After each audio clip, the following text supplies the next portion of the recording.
episode. I just want to make a quick video. I've been helping my daughter and son-in-law move. So this is just kind of a quick one to have one out for Saturday morning. But I want to talk about a little bit about a worldview, because I've talked to a lot of people and they don't seem to see the importance in a worldview. It's like, if I live my life, I don't have to think at a deeper level. But I'm guaranteeing you, if you don't think at a deeper level, you're not going to live the best life you can. Jesus said to build your house upon a rock, and that's, of course, himself.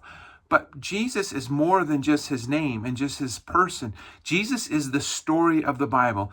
In John, the first chapter, John says, in the beginning was the Word, and the Word was with God, and the Word was God, and the same was within the beginning with God. And so Jesus is from the beginning till the end, and the story of the Bible gives us a worldview, and that worldview is so important.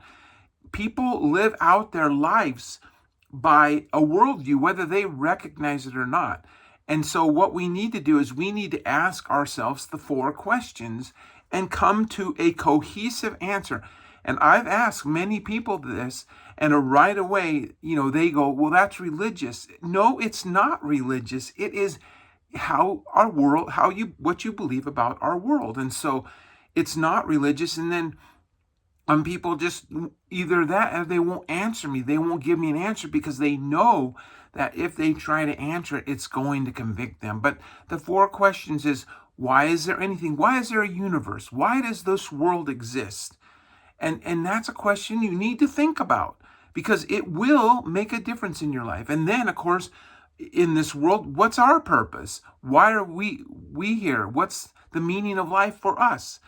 And that shouldn't be just answered on, well, whatever I make of it, because we need an answer that's good for humanity, which means it's transcendent. It's not just for me now, it's for what was the meaning for people in the past, and what's the meaning for people in the future, and what's the meaning for people living today and in bad circumstances. Is there a transcendent meaning for humanity? Then we need to ask the question is, where do we get our morality? And I know atheists will say, well, it's part of being a human and everything, but that is such a shallow view. You have to ask yourself, where do we get this idea that there's right and wrong? And if it's just opinion ourselves, if it's just our own opinion, then it really doesn't matter.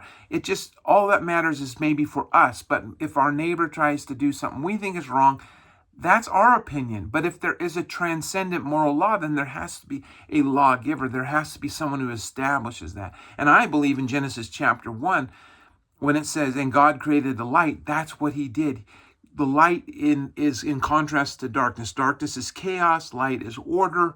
Therefore, light sets the order, which would be moral laws as part of that order. And John chapter 1 kind of leads us to that, because the light is the life of men. And so in order for there to be life, there has to be some sort of guidance to that life. And then the last question is, what happens to me when I die?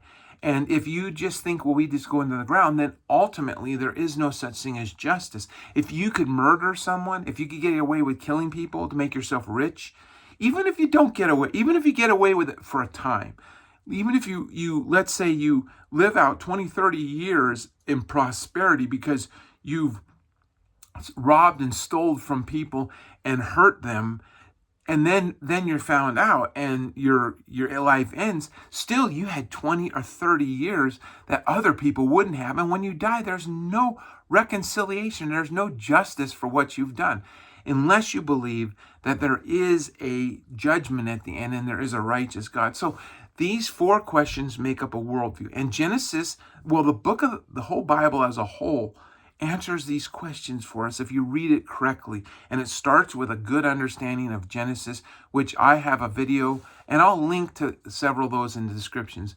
But thanks a lot for listening to this quick video. I appreciate all you guys.